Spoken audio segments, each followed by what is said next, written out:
Iyon mga kads, uwi na ang beshi mo.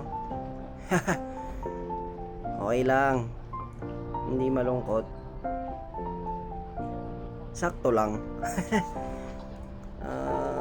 Bubuo tayo at dito tayo bubuo. Ito yung umpisa natin, umpisa ng gandang kwento.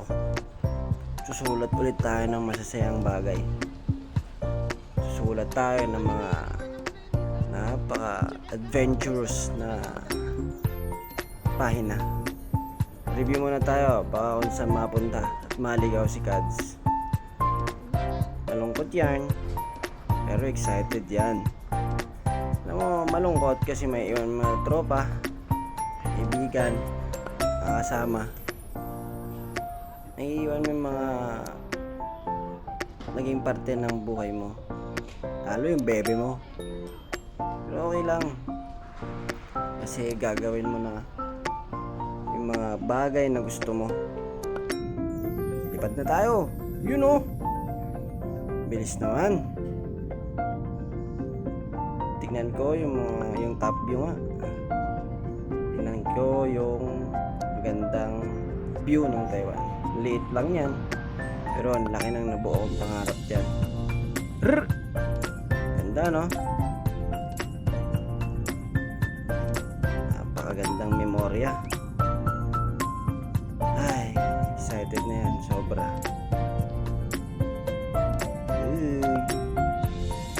Lapit-lapit na.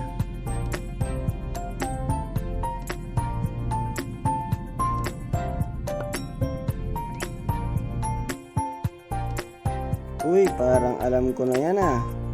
At ibang kulay ng bubong. Tikit-tikit na bahay. Pinas yan. Yeeha! Yan o. Uy, malapit na. Nakasum. Ay, thank you Lord.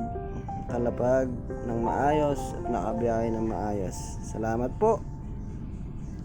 Sana po tuloy-tuloy na to. Gagawin ko yung best ko para matupad yung mga plano ko. Kaya mga kads, samahan nyo ako yung bibitaw. Samahan nyo ako sa bagong journey ko, tulad ng pagsama nyo sa akin noon.